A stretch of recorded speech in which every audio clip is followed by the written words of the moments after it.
Good morning. स्वागतम स्वागतम शुभ स्वागतम. आज 1 ऑगस्ट म्हणजे लोकमान्य टिळकांची पुण्यतिथी व अण्णाभाऊ साठे यांची जयंती. आज लेखन प्रेरणा दिन आहे. या कार्यक्रमासाठी इयत्ता 7वीच्या मुलांनी बालसभा आयोजित केलेली आहे. मी विनंती करते की रोशनीने अध्यक्षस्थान स्वीकारावे. दादा यांची अध्यक्षपदासाठी निवड केली आहे, तर मी त्यांना विनंती करते त्यांनी अध्यक्षस्थान स्वीकारावे. सर्वानुमते अनुमोदन देत आहे. नमस्कार, मी अध्यक्षस्थान स्वीकारत आहे.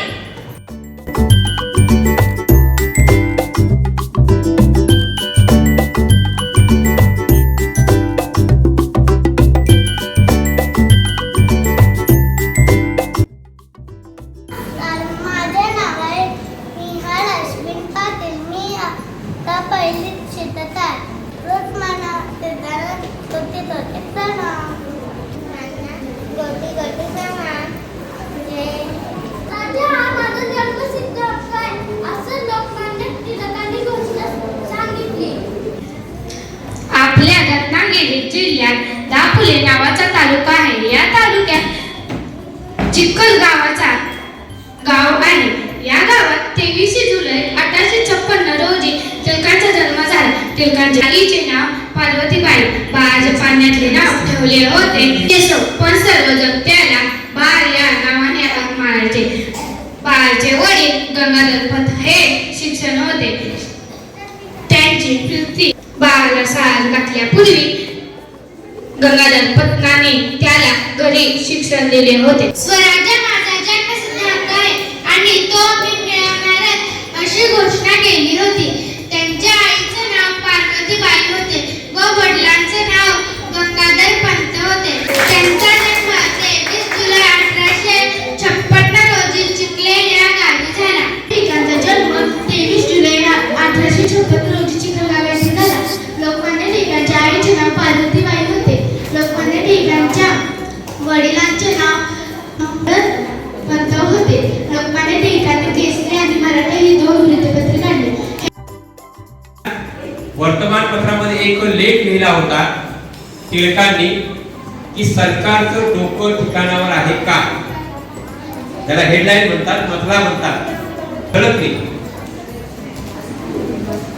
आणि या बातमी विरोधात इंग्रजांनी लोकमान्य टिळकांना देशद्रोहाचा आरोप घेऊन तुरुंगामध्ये टाकले.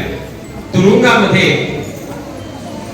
गीता रहस्य नावाचा ग्रंथ लिहिला. दिसा माझी काहीतरी वाचावे, दिसा माझी काहीतरी लिहावे, हे संत रामदास स्वामींनी सांगितलेलं आहे.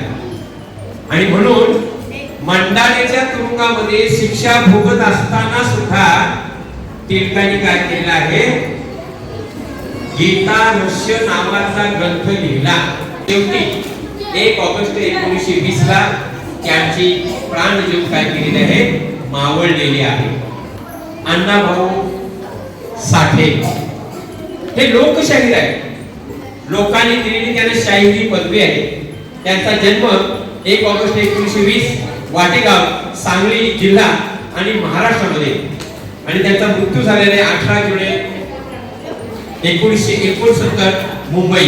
मला चालना द्यावी, प्रेरणा मिळावी म्हणून काही लोकगीते लिहिली.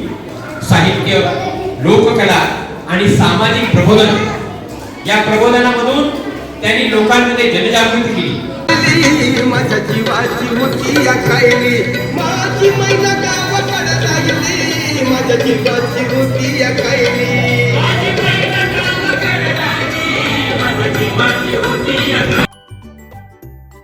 23 जुलै 1856 रोजी रत्नागिरी जिल्ह्यातील चिखली येथे झाला. त्यांचे पूर्ण नाव बाळ गंगाधर टिळक. त्यांच्या वडिलांचे नाव गंगाधर पंत. त्यांच्या आईचे नाव पार्वतीबाई असे होते. लोकमान्य टिळक हे लहानपणापासूनच खूप हुशार, निडर, स्पष्ट वक्ते होते.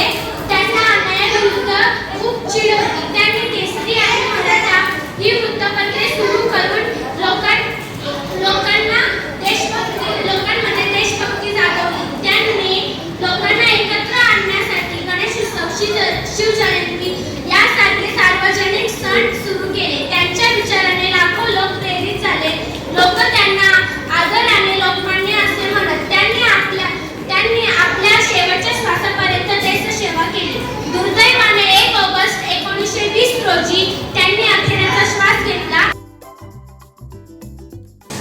सर्वांना नमस्कार.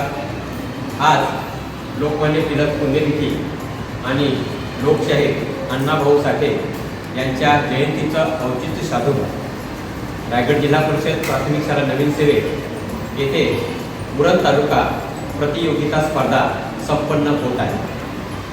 नवीन बदलत्या अभ्यासक्रमानुसार स्थानिक भागाचं ज्ञान हे आपल्या मुलांना असायला हवं आणि हीच संकल्पना रुजवण्यासाठी उरण तालुक्यातील ऐतिहासिक, सामाजिक, भौगोलिक या स्वरूपाचं ज्ञान मुलांना व्हावं म्हणूनच या ठिकाणी ही उरण तालुका प्रतियोगिता स्पर्धा आयोजित केलेली आहे. आणि या स्पर्धेमध्ये इयत्ता 4थी ते 5वी आणि 6वी ते 7वी असे 2 गट असून या दोन्ही गटामध्ये जवळपास 35 विद्यार्थी सहभागी झालेले आहेत. धन्यवाद. खास करून दाऊदनगर शाळेचे आमचे पदवीधर शिक्षक देविदास पाटील माझे सहकारी मित्र आहेत. आणि उरणचा इतिहास, उरण हे नाव कसं पडलं, भूमी सागर घटना आहे का, 26 गुण मिळवलेले आहेत. आंतरराष्ट्रीय स्तरावरचं ज्ञान असतं, पण आपलं स्थानिक जे ज्ञान आहे त्याबद्दल आपण बऱ्याच वेळा अनभिज्ञ असतो.